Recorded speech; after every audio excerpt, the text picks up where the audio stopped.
Alright guys, so here's what happened. I was driving down the road and the truck shut off. Woo!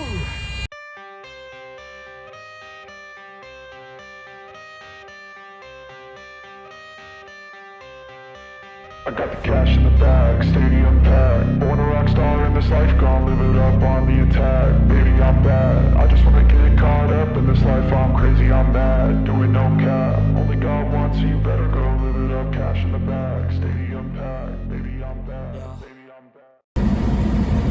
Morning everybody. 6 a.m. in Chehalis. We are headed to the shipper.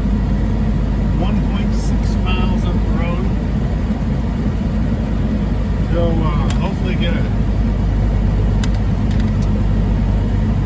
an early start and a good jump on this, and we'll lay down quite a few miles today. I told us door 62.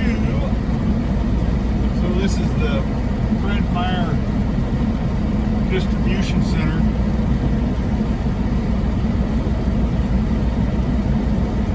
One of those places where you gotta back into the door and unhook and bobtail over somewhere else, park, wait. They call you eventually.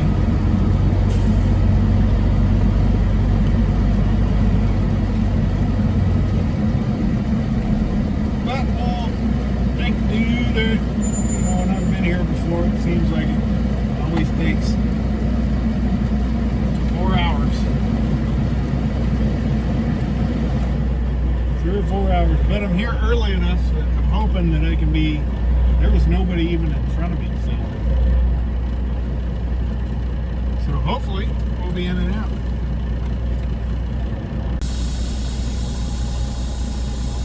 Alrighty, it's like 5 after 8. We're loaded.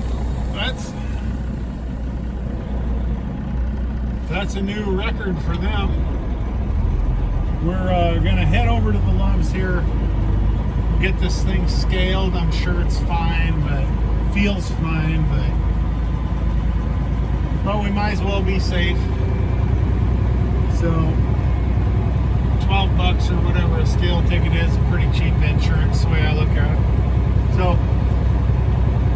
So then we'll be on the road.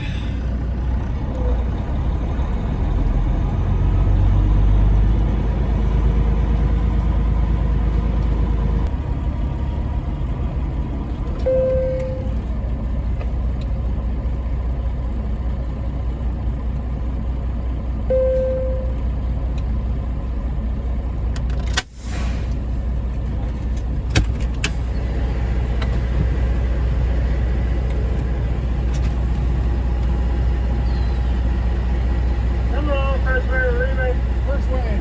1999. 1999. Alright, you're all set. Go ahead and try the spot. We have watch the scale. Thank you. You bet. Thanks.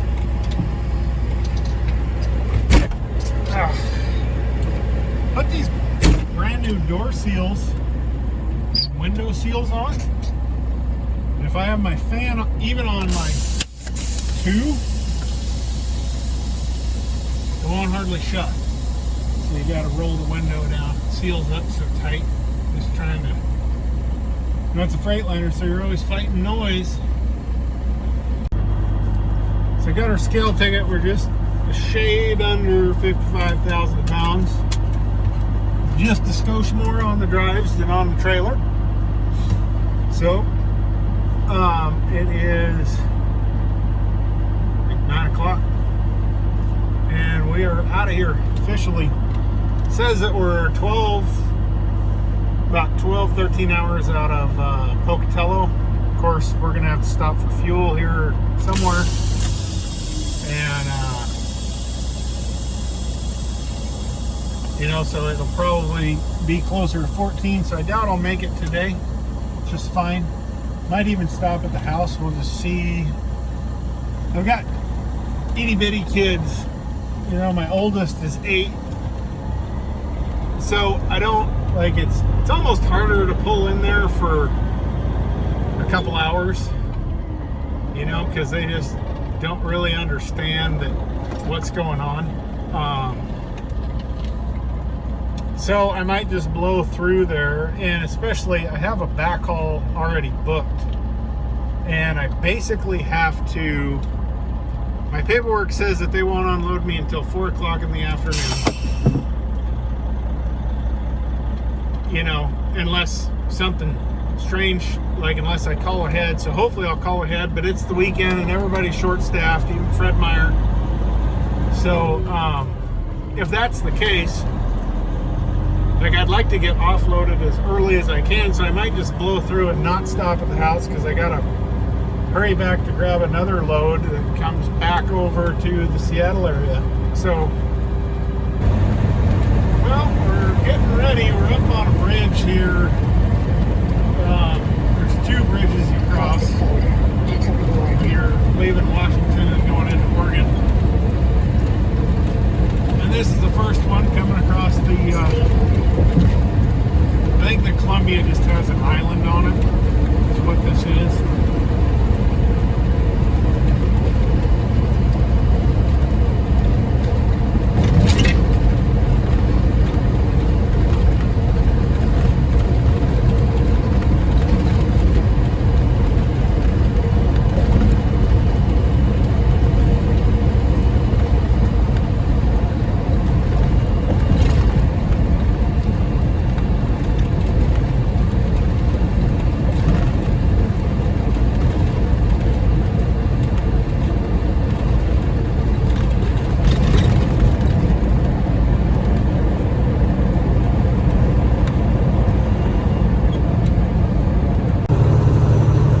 Look out there, that thing that looks like a wheelchair ramp.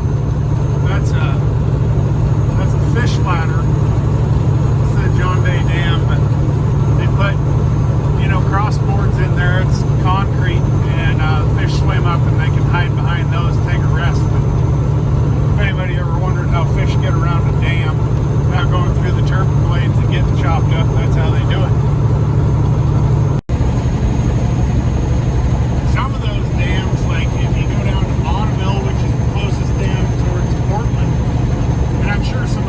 Do too. I just haven't been in them, but Bonneville has, they've got like windows in their fish ladder, so you can go in there and you can watch the fish swim upstream. We've got a sturgeon that's like 12 feet long. His name's Herman. He's been there forever, but you can look at all kinds of stuff.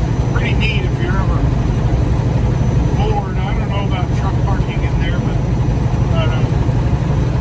pretty neat spot. Welcome back to the horse. 290 miles into this with 460 to go. So we're gonna get some fuel and some food and try to knock out as many more miles as we can here, so we don't have to do it tomorrow. I'd like tomorrow to be a real easy day. So that's the goal.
look at that. We got a bump on. We're up to 6 instead of 5.9. I will take it, even though these are brutal prices. Thanks Brandon. Thanks Putin. Thanks everybody. So we're climbing Cabbage.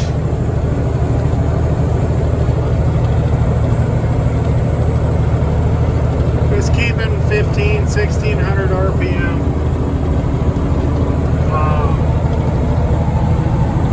Got the fan on.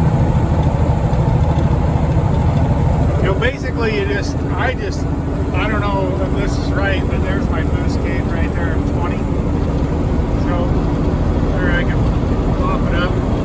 But you basically want a gear where you can accelerate, you know, so you're not just maxing everything out. And so that now, see, I'm just cruising up the hill, about 20 pounds, good on the pyrometer, good on the temperature, got our fan on. You know, speed doesn't matter. Take care of your equipment. That's the idea.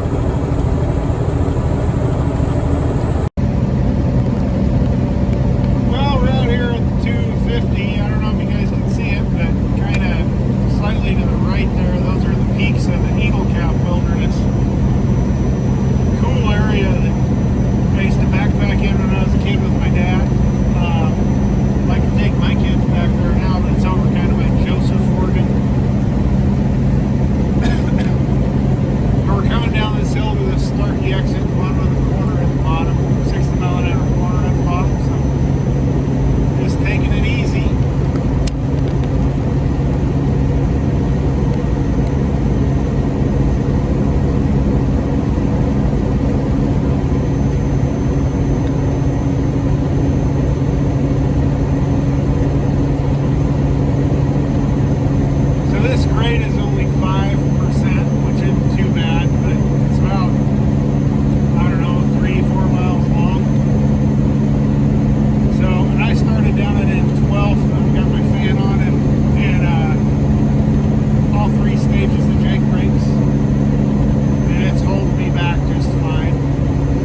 Boise. Alright guys, so here's what happened. Driving down the road and the truck shut off. This is your clean power for your ECM. It shook right out of that. I'm right here because I'm right alongside the road and people are driving by. So what we got to do is we'll resplice this wire on and we're going to heat shrink it on. The problem I'm having is this is just a skosh too small to go over the stud on the battery. But I think I can egg it out enough to get it. Okay, let's see what happens. She's gonna do it. When it did that, I would click my key over and I wouldn't get any of the bells, no lights up here, no sweep of the gauge like you normally get. Woo! That saved us a probably $1,000 tow bill. We're out here kind of by Mountain Home, Idaho. So before I buttoned it up, I did this. I came to check it to make sure it was working. So I'm gonna head back out there and button it up and we'll get going. All right, so we're pretty well patched up.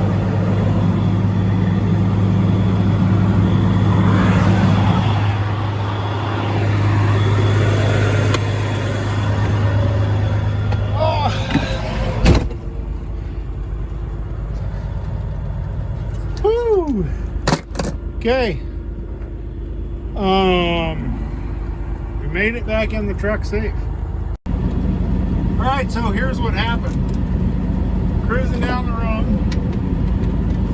Just cruising down the street in my 6.4. And all of a sudden I felt the truck slowing down. I looked down and first thing I noticed really was how cool it was running. And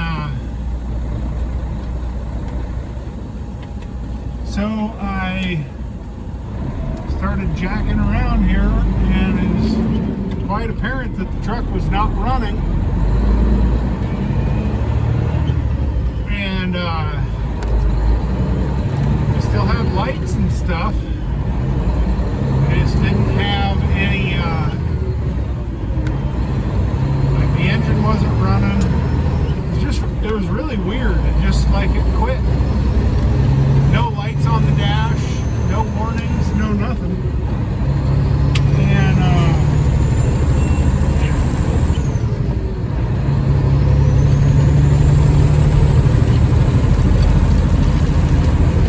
anyway, when I tried to crank the truck over and the truck would crank but it wouldn't start. And I noticed, like when I turned the key on, I wasn't getting all my normal warnings and buzzers and stuff. And anyway, I started thinking about it and wondering, and I called one of my buddies. But he's kind of responsible for getting me into trucking. And I was like, hey man, like, here's what's going on. He said, okay, the first thing I'd do is you should have a fuse on your battery, something, because it sounds like your power source to your ECM, your clean power to your ECM. Of course, I'm like, I'm still new to trucking, so I didn't know what to check for or anything. And I pulled the battery cover off and that wire was just hanging there, and the eyelet was hanging there empty. So I stripped the wire off, wrapped it around the stud, ran around, started the truck, and it started right up, back to normal. So anyway, we did that, and then I came in the truck, got all my tools situated. While the truck was running, I got further off the road. And then shut back down and went back there and was going to put that eyelet on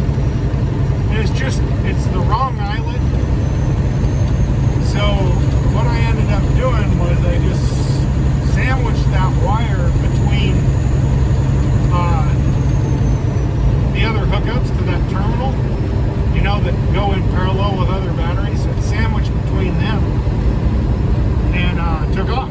So we'll get to a safe spot and we will get it fixed properly and go from there. Anyway, never a dull moment. Well, that's probably the coolest sign I've ever seen. Follow signs, not GPS.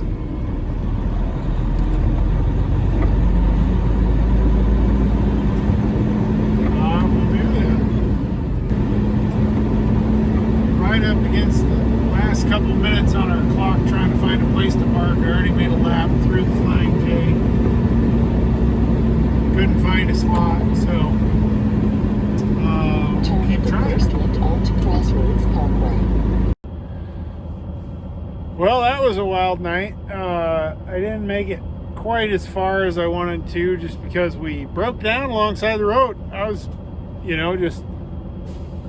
just bebopping along and all of a sudden the truck shut off and flipped it into neutral. Like the first thing I really saw was that my operating temp, like I looked up and my operating temp water temp was way down. And I was like, what? But called my buddy Jerry, who's a mechanic, knows everything about trucks, and he's the first thing he said was go check your battery box.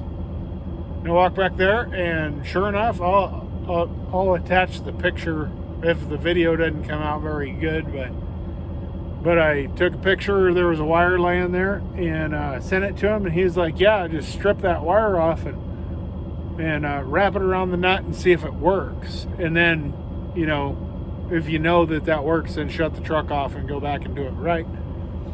So that's what I did, except for that eyelet I have in my toolbox is not big, wasn't big enough to go around the post.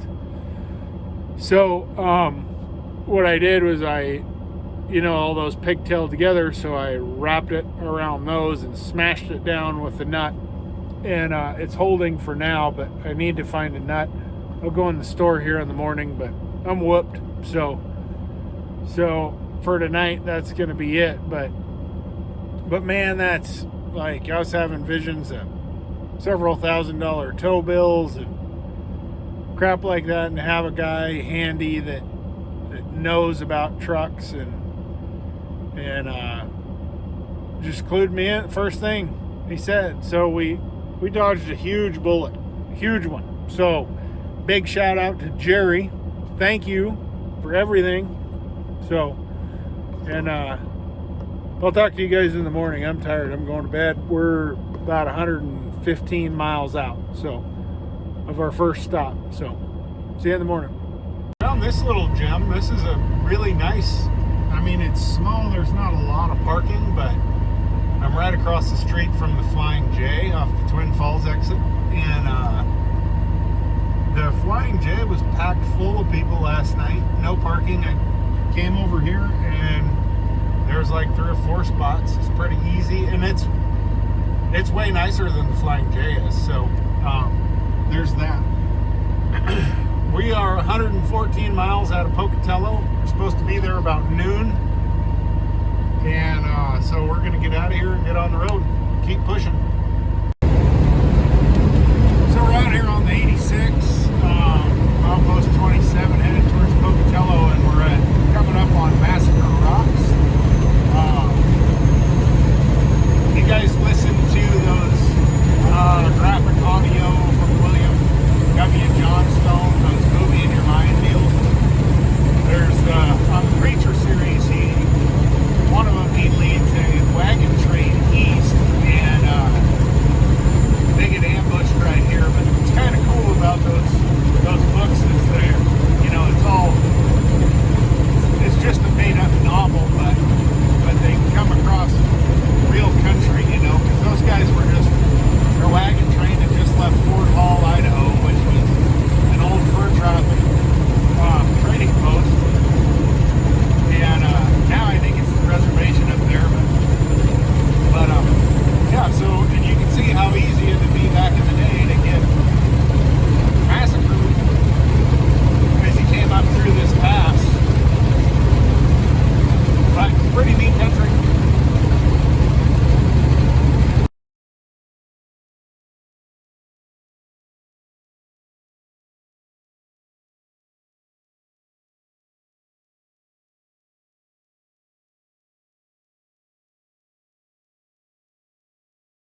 you guys unload at Fred Meyer's, but it seems like almost everyone is a mess to get in and out of.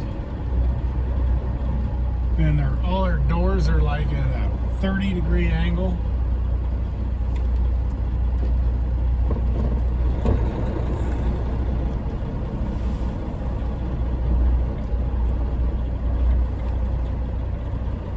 Missed that car.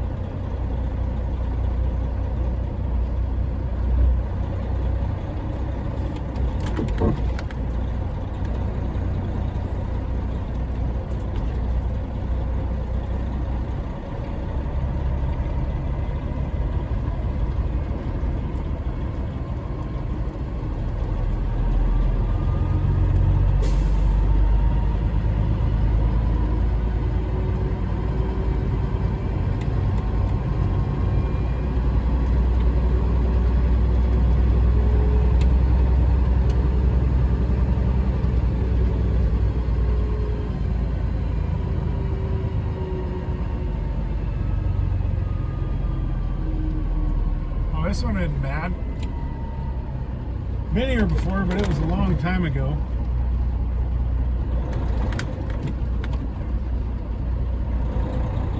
So, yeah, this isn't too bad. Idaho Falls is a lot tighter than this one is. But we'll be able to get this no problem.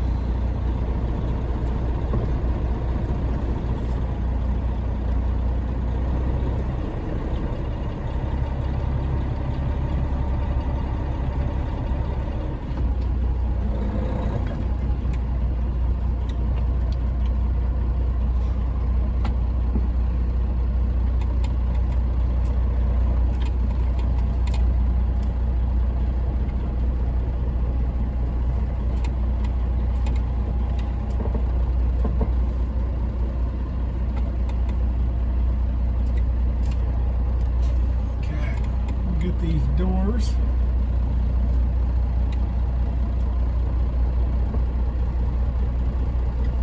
And we'll go from there.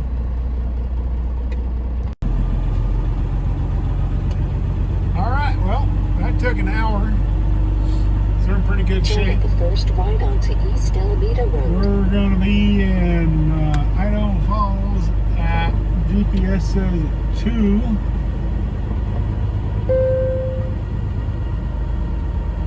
So we'll take it.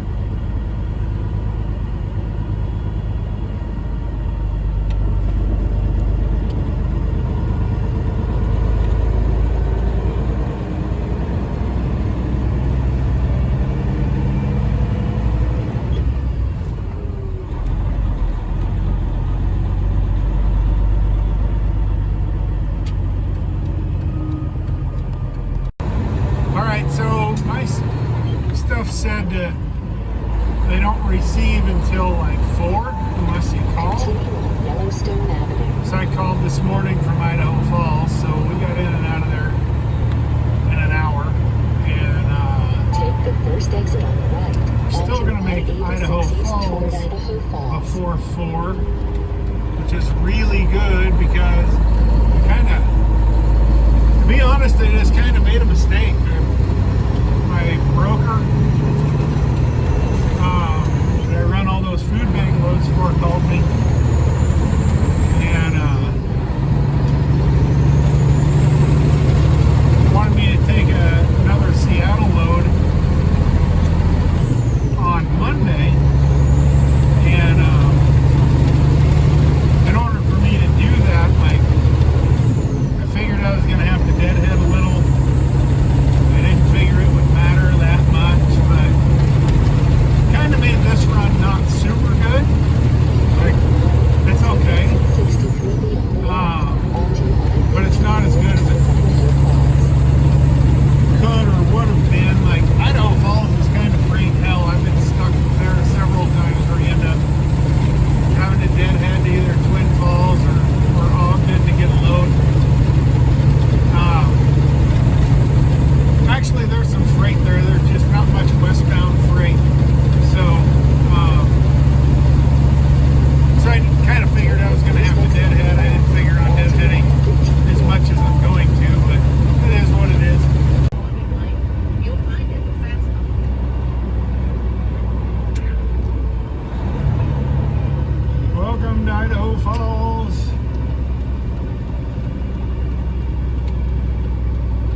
think so.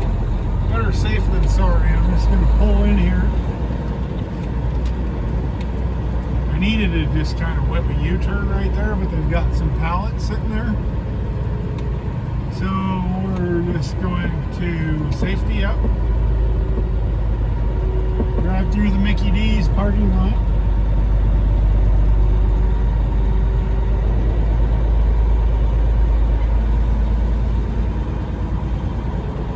Yeah, I've made that turn several times, but it's super tight, and with those pallets there, traffic behind me and everything, I just figured I'd get out of the way. So, judgment calls.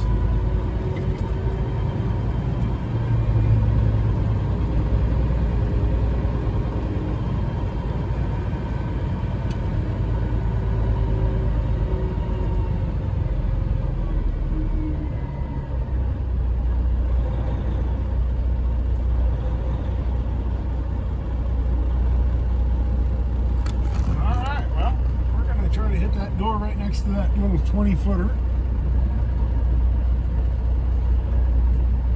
and I can guarantee you it's not going to be the most fun thing we're going to do all day, but we'll make it.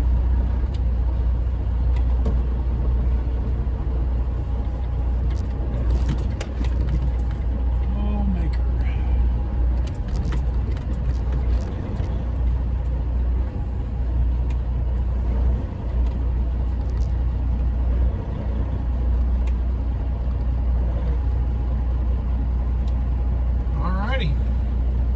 Doors and tandems. All right, so we're all unloaded in Idaho Falls. The trip was 772 miles. Call it 780 if you want. Make the math easy. $2,500 is what the run paid. So is that 370 or 320 mile? I forget. Either way, it's fine. You know, we're going to ruin it because we're going to have to deadhead about 250 for this next load, which was sort of a mistake, sort of not.